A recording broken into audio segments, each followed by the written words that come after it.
sant leen gërëm leen rafetlu ànd bi ànd ak seen chaîne de télévision di ITV di leen gërëm itam ci li ngeen ñu déglu ci i rajo 90.3 ngeen ànd ak seen mbokk Mamadou Sy di leen dalal ak jàmm ci seen émission l'invité de la rédaction de dalal nit ki tey jii Amadou Thiam nekk coordinateur des initiatives de Fatou Kiné Diakhaté nekk directrice de cabinet adjointe du président de la République moom kon nekk suñu gan nit ki tey jii Amadou Thiam maa ngi lay nuyu. monsieur Sy maa ngi lay fay. di la remercier bu baax si invitation bi nga xam ne ni tey jii defal ngeen ko.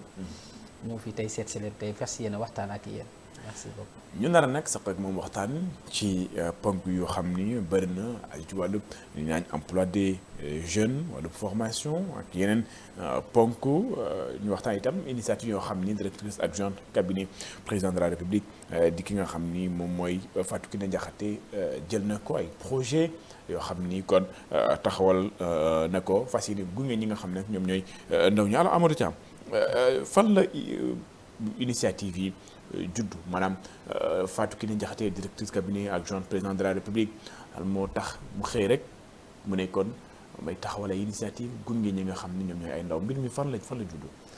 déjà merci pour cette question pertinente parce que loolu doon na question boo xam ne nii dinañu permettre ñu contextualiser parce que ñu xam ne mbir mi xëyul rek sotti.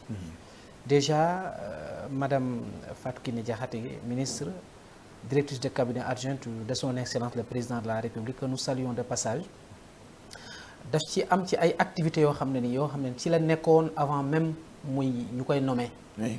Elle est actrice de développement déjà mu travaille dans des instances yu mag yu mel ni AFD. Au niveau international.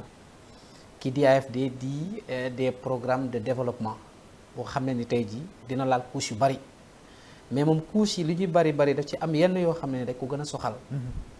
muy les femmes les jeunes mais également les personnes en situation de handicap nit ku nekk nag sañ nga vraiment ne sama réew bu ma soxlaa dinaa ñëw. looloo tax mu ñëw et que bi mu ñëwee mu bénéficier confiance su son excellence le président de la République la première des choses mooy faire la lecture des choses vision bi lan la et que ñun ñëpp xam nañ ne président de la République année 2026 ñun ñëpp xam nañ ne da ko déclaré comme année de l'emploi. Mais aussi année bi nga xam ne moo nekk économie sociale et solidaire ci loolu nag ci la xalaatee ne moom mi nga xam ne dafa bokkoon ci ñu doon laaj askan wi pour ñu teg fi équipe bi nga xam ne ñoo fi nekk. Est-ce que elle va continuer seulement vraiment côté administrativement parlant dem ñëw mais au niveau local dañ koy solliciter par-ci par-là. Mais elle ne peut pas croiser les bras raison pour laquelle mu ne li may def mooy dinaa constituer une équipe boo xam ne tey jii ku si nekk say spécialité bokkut. yàlla def nag ci baaxam ñu jiital ma par rapport ak ñooñu nga xam ne tey jii moi je suis gestionnaire de projet. di coordonner ak ñi nga xam ne tey jii ay experts lañu ci seen domaine ku ci nekk am na ci lu la yàlla may.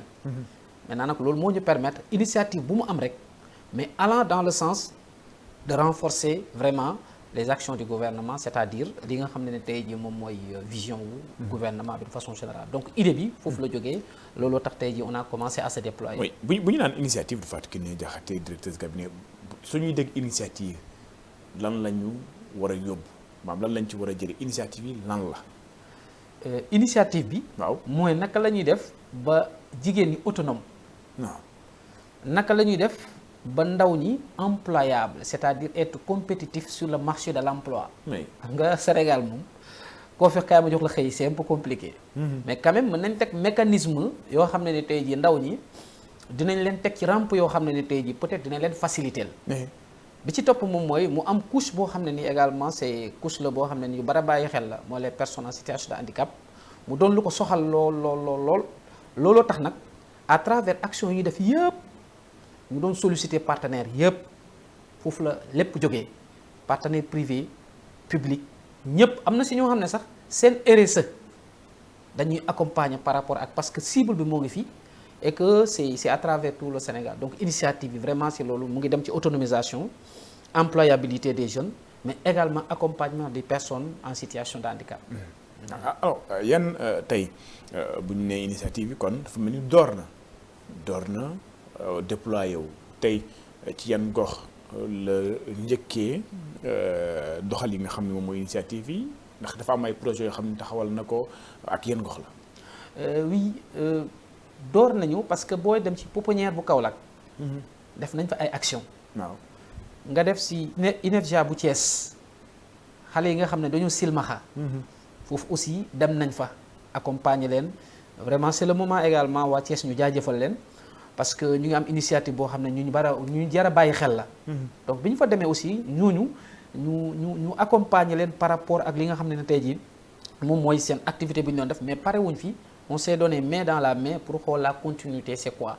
Parce que derrière tout le maître mot de madame la ministre c'est l'impact li ñuy def ni jeexital bi lan la et que loolu bi ñu fi jógee aussi on a fait Goudomp donc on a coordonné bi nga xam ne benn activité boo xam ne Goudomp la ndaw ñi fa nekk nga xam ne dañoo bëggoon yëngu ci wàllum éducation financière mais ci li nga xam ne moo nekk wàllum transformation bi ñu paree ñoom aussi ñu war a mën a regrouper wu ñu xool suite bi lan la donc c'est pour dire que c'est pas juste une formation pour une formation mais dañuy def formation mais mu am suivi. bi ñuy jógee foofu Goudomp également dem nañu Passy. waaw fi nga xam mooy département wu Foundiougne. 19 communes yëpp wax dëgg fa yàlla à travers seeni groupement yi ak autorités yi fa nekk. ñu accompagner leen ba pare financer leen. sur place. je crois que je parle sous le contrôle de la population de Foundiougne. Précisément à Passy. Nous saluons honorable député Mariama Koli de passage bi nga xam ne ni ñoom ak le maire ñoom ñëpp ñoo ñu accueilliroon bi loolu weesoo elle s'est dit que vraiment Parcelles Assainies la dëkk c'est vrai que mu ngi génn elle est pour vraiment tout le Sénégal mais il était temps que mu ñëw def un peu de temps au niveau des Parcelles Assainies ak ñi nga xam ne ñoo nekk aux environs je veux dire unité 7 ba unité 26. ñooñu aussi accompagné nañ leen dinaa si ñëwaat Cambérène également ci la bokk. Golf ci la bokk dem nañ ba ñaari tali ak Padoua foofu yëpp accompagné lañ leen mais dem nañu aussi fi nga xam ne récemment moom mooy Tivaouane Peulh. donc ñooñu ñëpp dañ fa dem mais dañ fa accompagner ak ay partenaires publics comme privés. donc dañ leen tàllal loxo. donc voilà c'est ça. xam nga su may dégg accompagner damay. xam nga man dama bëgg mbir mi ñu seetaan ak ñi nga xam ne ñoom ñooy déglu à travers la rajo muy iRadio. suñuy dégg ñu ne moom Fatou Kiné Diakhaté directeur adjoint président de la République accompagné na ay ndaw yu nekk unité 7 ba unité 21 nga wax suma juumul. unité 26 27 ba 26. accompagnement bi moom lan la nuru. ci yan xeetu projet lañ leen gunge maanaam mbir mi nu mu tëddee. Alors merci beaucoup donc xam naa loolu mooy permettre mu rebondir ci accompagnement bi c'est du concret je commence d'abord au niveau de Tivaouane Peulh. waaw 50 femmes ñu def seen transformation ba pare ñu accompagner leen également en éducation financière. c'est-à-dire da mën nañu wax ni duñ fi def lu keneen deful mais quand même après formation lan lañ ciy teg moom mooy ñoo ñu def éducation financière. suñu lëkkaloo ak ñi doon def céréales par exemple. mais ñooñu noonu est-ce que duñ leen permettre jox leen ay outils yoo xam ne ni tey jii moom mooy tax ñu mën a suivre ba ñun après une semaine 2 semaines voire 1 mois après. ñu mën a ñëw notre ambition c'est pourquoi pas avoir des boutiques témoins là-bas à Tivaouane Peulh. ni ñu ko defee foofu en céréales def ko en éducation financière. et que c'est le moment aussi de remercier direction de l'apprentissage moom moo ñu accompagner à Tivaouane Peulh. voilà à travers ki nga xam ne mooy directeur Souley Kane bu ñu ñëwaatee fi nga xam ne mu nekk Parcelles Assainies boo ñëwee Parcelles Assainies Cambérène Padoua Golf ba ñaari tali ñoom ñooñu tey jii formé nañ leen ci li nga xam ne moom laay bëgg a lim mooy en pâtisserie agroalimentaire mais également éducation financière saponification javélisation donc ñooñu noonu c'est avec le ministère microfinance économie sociale et solidaire mais ñooñu defuñ ko ngir def ko mais dañu am benn programme qui s'appelle coopérative productive solidaire boo xam ne tey jii mu ngi seen programme c'est pour tous les Sénégalais ñun nag on s'est positionné pour être facilitateur pour que ñu mën a ñëw dérouler ko mais ñoom ñoo dérouler programme foofu alhamdulilah c'est le moment de les remercier gis nañu jàppandal bi nga xam ne tey jii à travers le ministre Alioune Dione et toute son équipe qui se sont déployés au niveau des Parcelles Assainies c'est pas facile et environ c'est pas facile mais quand même ñu ngi si te ñu ngi koy waajal. waaw mais xam nga loolu moom lu am solo la. xam nga projet accompagné la dañ naan waa ñi moom nan la leen accompagner xaalis bi fu mu jógee financement bi nan lay tëddee tey moom nga xam ni moom mooy directrice adjointe président de la République day baax ñu mën a xam ak moom Fatou Kiné moom ndax ay fonds boppam. ne yëkkati ne ndaw ñi téye leen ci li nga xam ni moom laay am wala moom laay suturloo ma xaaj ko bokk ak yéen financer seen projet wala méthode de financement bi moom nan lay demee parce que yaa ngi wax ministère microfinance de l'économie sociale et solidaire wala moom dafa am ay partenaires yoo xam ne ñoo koy gunge ci projet bi. waaw xam nga si commencement bi daan ma la avant mu rejoindre gouvernement bi. si wax nga ne AFD voilà wax nga AFD. nit nag bu fekkante ne da nga bëgg a dimbale sa askan. mais am na ci loo xam ne tey jii vraiment séq na ko ak ñenn ñi. yenn yi xaalisu boppam la. parce que biñ ko nommé ak léegi elle est consciente que ne l'argent du contribuable la ñuy dajale di ko jox les fonctionnaires wala ñi nga xam ne membre du gouvernement mais moom aussi dafa am initiative jël ci contribuer maintenant nag moom à elle seule mënu ko mu tàllal loxo ñi nga xam ne tey jii moom mooy privé comme public ñoom ñëpp des institutions des ONG des organisations yoo xam ne tey jii xamoon na leen démb ñeneen ñi également ñoo ko contacté à travers Facebook bi nga xam ne tey gis nañ mu ngi def ay activités ñu ne ko nous on veut participer donc affaire bi noonu la demee beneen bi moom mooy c'était des projets et programmes c'est le moment de dire que État du Sénégal am na beaucoup de fonds yoo xam ne ñu bëri xamuñu ko ah ouais oui y en a beaucoup de fonds yoo xam ne tey jii ñu ngi fi mais ñun on s'est positionné l'équipe je veux dire on s'est positionné pourquoi pour vulgariser pour askan bi xam ne lii am na fi. yan fonds la. je donne un exemple benn fonds STAB. oui c'est le moment de remercier aussi la direction de l'agriculture. yi nga xam ne tey jii vraiment ñenn ñi ñoom ñoo ñu ko sollicité ñu ngi def liggéey bu am solo mais malheureusement ñu ci bëri xamuñu fonds boobu noonu. côté comment dirais-je élevage la sur toute la chaîne. mu nekk accompagnement bu am solo boo xam ne ñoom ñu ngi koy def dans le monde rural et un peu partout mais ñun aussi on s'est dit que ne am nañu cible bi pourquoi pas duñ dem côtoyer raison pour laquelle ñoom ñëpp man fëgg naa seen i porte fonds STAB bi lan la fonds STAB c'est un fonds de stabilisation c'est-à-dire fonds la pour accompagner ñi nga xam ne ay éleveurs lañu c'est logé au niveau de la direction de l'agriculture voilà ñu ngi remercier de passage madame Diouf la directrice et son équipe madame Tine et Eric ñoom ñëpp ñu ngi leen ci jaajëfal donc c'est des fonds c'est pour dire que yooyu am na yenn yi ci poosam xaalisam la yeneen yi aussi day tàllal loxo képp ku ko mën a jàppale rek bu ko defee ñu mën a jàppale askan wi donc c'est ça en fait. d'accord fonds STAB dafa am ay partenaires yoo xam ni ñoom ñoo koy gunge tey ndax am ngeen ab lim boo xam ni ay ndaw ay jigéen ñoo xam ni accompagner ngeen leen depuis bi ngeen dooree ba léegi. oui et je te donne en plus sax dama lay jox ci ay chiffres. ay chiffres laa lay jox. waaw. Je dis que à Tivaouane Peulh c'est 100 nga ñëw au niveau des Parcelles Assainies ak ñi ma lim ñooñu. nous avons 600. 600 yoo xam ne tey jii si 3 mois yi nii def nañu accompagnement mais ci 600 yooyu noonu da ngay jàpp ne Cambérène mu ngi si Golf mu ngi fi. Parcelles Assainies commune mu ngi si Patte d'Oie mu ngi si ñaari tali mu ngi si. donc yooyu yëpp c'est des ñoom ki nga xam ne tey mooy Grand Médine également bu ma ko limee dugal naa ko ci Patte d'Oie ñoom yëpp accompagner nañ leen mais aussi am na ci loo xam ne aussi dañ ko ci yokkaat mooy xale yi nga xam ne tey jeunes yi nga xam ne ñu ngi doon def plomberie avec vraiment appel à candidature bi nga xam ne tey gisoon nañu waa ONFP def ko au niveau à l'échelle nationale mais ñun aussi ñu dugg ci seen lien bi on a positionné des jeunes maanaam yéen da ngeen di faciliter ndaw ñi ñu mën a jot li nga xam ne mooy financement maanaam fonds yoo xam ni ndaw ñi xamuñu ko yenn financement yoo xam ni nit ñi xamuñu ko équipe bi day koy faciliter maanaam day fexe ba jot yooyu jébbal ko ndaw ñi su ma juumul loolu bokk na ci seen liggéey. oui parce que xam nga lu ñu gis lu ñu seetlu waaw même buñ ko xamee ñenn ñi amuñ jot bi pour taxaw ci mais madame le ministre dafa am une équipe dédiée à ça ñun bu ñu déggee information rek lien bi am na nangam sangam dañ koy étudier ndax dëgg la wala du dëgg déjà. ñu xool ñun cible bii ñëw ci moom di ko demander naka lañ mën a xoolee yenn cible yi ñu positionné leen ba pare ku si nekk nee naa leen ay équipe bi vraiment ay ñu xarañ ñoo ci nekk.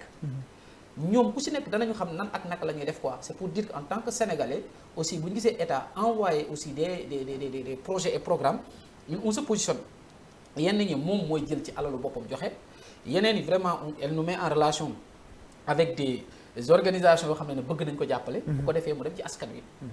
askan wi nag moom laa leen wax plomberie c'est 25 jeunes lañ doon formé pare nañu ñooñu dañ leen jox seen titre de qualification le 4 dinaa si ñëwaat mooy l'événement. Inch'Allah. Mais également il y a aussi des jeunes aussi qui ont été accompagnés avec l'ADPME.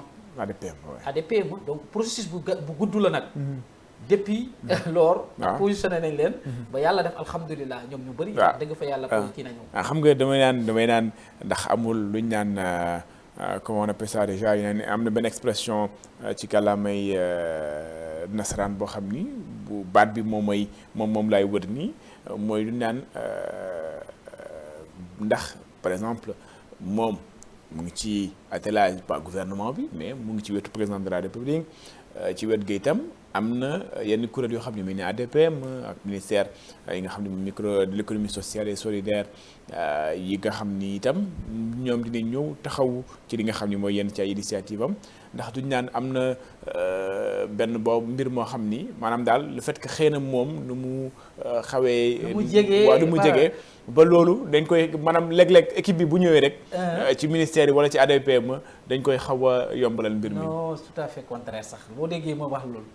ñun xamuñu ñoom xamuñu très sincèrement. waaw man ñu si bari man maay dem xamuñu et elle est sénégalaise après tout. su ñu gisee initiative. conflit d'intérêt la bëggoon. voilà merci non foofu amu ci amu fi wax naa la si sama njëlbeen. am na si yoo xam ne ñun ñoo koy gis dem. yenn yi sax dañuy dem ba pare doo ko wax. c'est-à-dire c'est gouvernement bi kii ñoom dañuy def seen déggu li ma la nee naa la am na ci benn lien boo xam ne tey jii dañ ko partagé nii ñun ñu dugg si inscrire comme ñëpp en tant que sénégalais quoi. waaw mais quand même suñu demee ba war a dem am atelier. mu laaj les moyens. mais là elle intervient. pour nous faciliter. d'accord mais bu dara di sut maintenant nag pour dem au niveau yenn instituts yi wax dëgg fa yàlla foofu noonu. du ci kii parce que position moom moo tax quoi ñun ñooy dem. liggéey parce que la plupart yàgg nañu liggéey nee naa la man je viens d'une organisation internationale boo xam ne c'est une ONG. fa laa liggéey pendant 3 ans liggéey naa fa coordonné naa benn projet boo xam ne c'est pour 4 à 5 pays. xam nañu rouage yi fi ngay jaar. ñeneen ak ñeneen ñi ay comptable lañ ñi et cetera ñooñu la boole donc moom am na leneen lu muy liggéey au côté du président de la République mais ñun également am na lu ñuy liggéey moom li muy liggéey bu si continuer mën nañu dem ba mu fàtte ne moom am na ñoo xam ne tey jii vraiment dañoo participer woon pour jàppale ko te ñooñu aussi il faut que ñu jàppale leen quand même mais jàppale bi il faut nga teg ko ci yoon teg ko ci yoon bi moom mooy en tant que sénégalais aussi fàttali nit ñi ne leen fii am na fee am na dem leen ngeen wuti bu ñu demee maintenant ba wuti bu dara desu mu ne problème de moyen pour mettre en œuvre li nga xam ne mooy idéologie bi nga xam ne moom la am mooy l'inclusion l'autonomisation des femmes moom mooy employabilité des jeunes donc loolu noonu elle intervient franchement pour nous faciliter la tâche. waaw léegi leneen di mooy ci li nga xam ni moom mooy wàllum toppatoo ndaw yoo xam ne ngeen leen gunge ndax nit ki boo ko gungee xëy na day am lu ñu naan suivi ndax yéen da ngeen di faral di def wax nga mën dem ngeen ba Casamance dem ngeen ci yeneen gox yi yéen ngi sax déployé ci Dakar ban méthode de suivi ngeen am wala ndax yéen a ngi def suivi bi pour xam ñi nga xam ne gunge ngeen leen ba peut-être ñu am qualification ñu am métier tey lan la ñuy doonaat ak lu ñu def. waaw dafa am à 2 même 3 niveaux am na si yenn programme yu nga xam ne tey jii am na je donne un exemple avec ONFP ñoom dañ lay jox titre de qualification. après titre de qualification nag je donne un exemple les jeunes yi nga xam ne ni formé nañ leen en plomberie def nañ théorie def pratique bi ñu def pratique tey dañ leen yóbbu ci benn école élémentaire unité 22 on a trouvé 11 salles de classe astafurlah 11 toilettes yoo xam ne ni c'est presque impraticable mais ci 3 jours voire 4 jours ñoom réhabilité nañ ko pour ne pas dire perfectionné réhabilité nañ ko defaraat lépp ba mu pare bi ñu pare ñu def seen examen ñu jot seen titre de qualification ba démb lañ leen doon jox seen résultat yi c'est le moment aussi de les féliciter. ñooñu noonu ñun derrière la vision qu'on a mooy bi ñu seetloo au niveau des Parcelles Assainies bari na école élémentaire yoo xam ne nit ñi dañu am problème toilette et c'est à déplorer na ma yàlla baal. Pourquoi parce que c'est un peu sensible. ñun bi ñu demee ba visiter non sama àdduna dafa bëggoon tukki ma ne leen est-ce ñaata école ñu élémentaire ñoo mel nii léegi ñii nga xam ne pare nañ est-ce qu'on ne va pas les constituer en GIE monter leen projet boo xam ne tey jii comme am nañu compétence bi ça sera l'occasion ñoom fi ñu dëkk ñu dem maintenant xool comment gagner les marchés des toilettes balaa ñu dem jëli ci keneen xam nga foofu noonu je pense que loolu c'est une idée voilà système bi nga xam ne tey jii ñun ñu ngi koy def pour accompagner ñi nga xam ne tey jii moom mooy ndaw ñi par rapport ak loolu bu dee femmes yi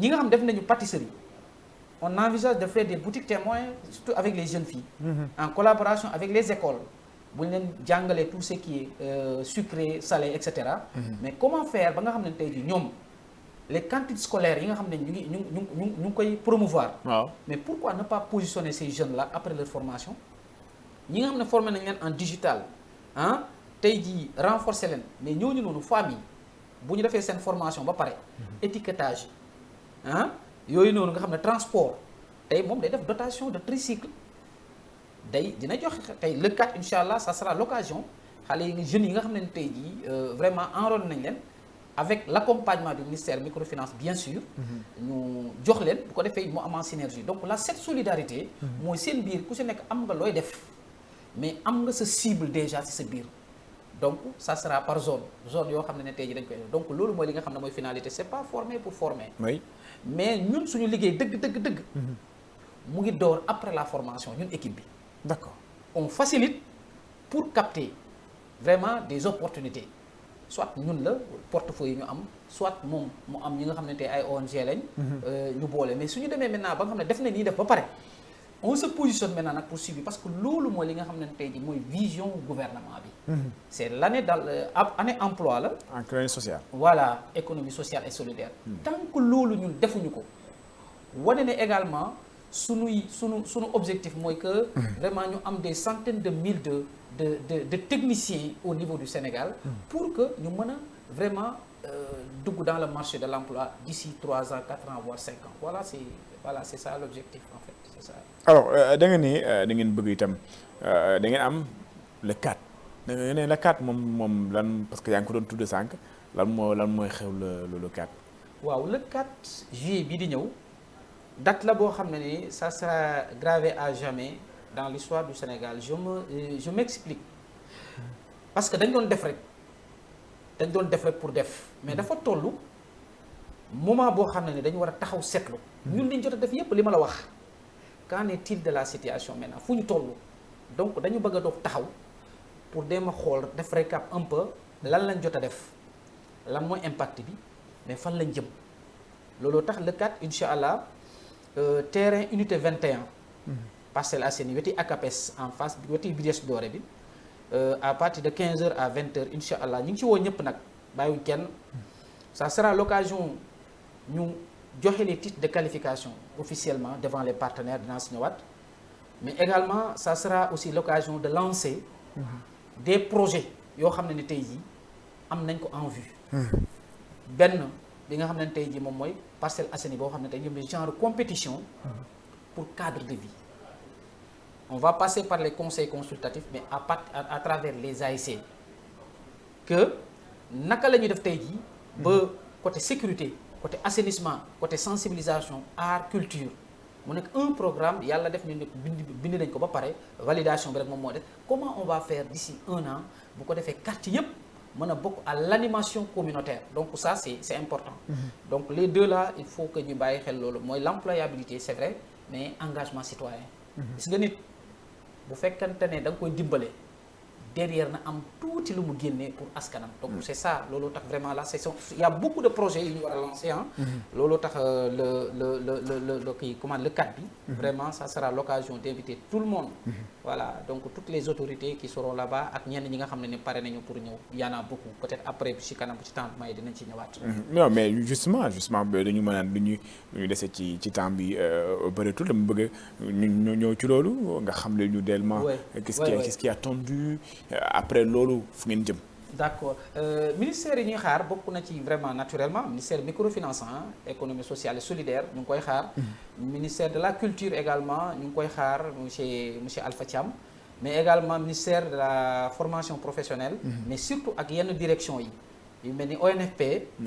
direction de l'apprentissage ADPME ñoom ñëpp mais également SEDAF bi nga xam ne ni tey jii moom moo fa nekk centre départemental bi nga xam ne accompagner femmes yi nga xam ne suñu lépp presque. foofu lañ defee formation yi madame Diallo vraiment di ko jaajëfal bu baax a baax moom également ñu ngi ko fay xaar. mais à part ñooñu nga xam ne vraiment c'est des partenaires ak ñeneen ñoo xam ne c'est des partenaires privés ñii ci organisation yi et cetera ñoom accompagner nañu dañ leen xaar. am na ñeneen ñoo xam ne aussi ñu ngi leen di xaar ku ci mel ni ministre de la jeunesse. aussi ñu ngi ko fay xaar. voilà administratif FONGIP également ñu ngi ko fay xaar ak ñeneen ñoo xam ne tey jii li mu ñu leen les délégués les imams. voilà l'église catholique ñoom ñëpp vraiment ñu ngi leen di xaar les relais communautaires communicateurs traditionnels ñoom ñëpp ñu ngi leen fay xaar waaw. ma fàttali na Amadou Thiam nekk kon coordonnateur des initiatives de Fatou Kiné Diakhaté directrice de cabinet adjointe du président de la République nekk kon suñu gan ni ki tey jii seen émission l'invité de la rédaction ñun mooy wax ni ñooy desee ñu cëtalee ci waxtu ba bëreetul. kon moom directrice de cabinet adjoint président de la République jël na ay initiative mu ngi taxaw ak ñi nga xam ne ñoom ñoo ndaw wax nga ko da ngeen am ay campagne wala bokk da ngeen di def suivi projet yooyu te ñu ngi leen di xaar ci yeneen mbir itam yu bëri yoo xam ne xëy na bëgg na ko def. oui donc di wax Sénégal nañ ñu xaar. bu ñu paree le 4 il y a beaucoup de sollicitations. c'est le moment de dire waaw justement. il y a beaucoup de sollicitations. fan la ñu war a jaar parce que loolu moom su ma ko laajoo xam naa xëy na ñu ñuy déglu ak ñuy seetaan bëgg nañ ñoom itam bëgg nañ formé wu bëgg nañ am nañ ay projets yoo xam ne bëgg nañ xëy na ku leen taxaw fan la ñuy jaar pour accès ci yéen.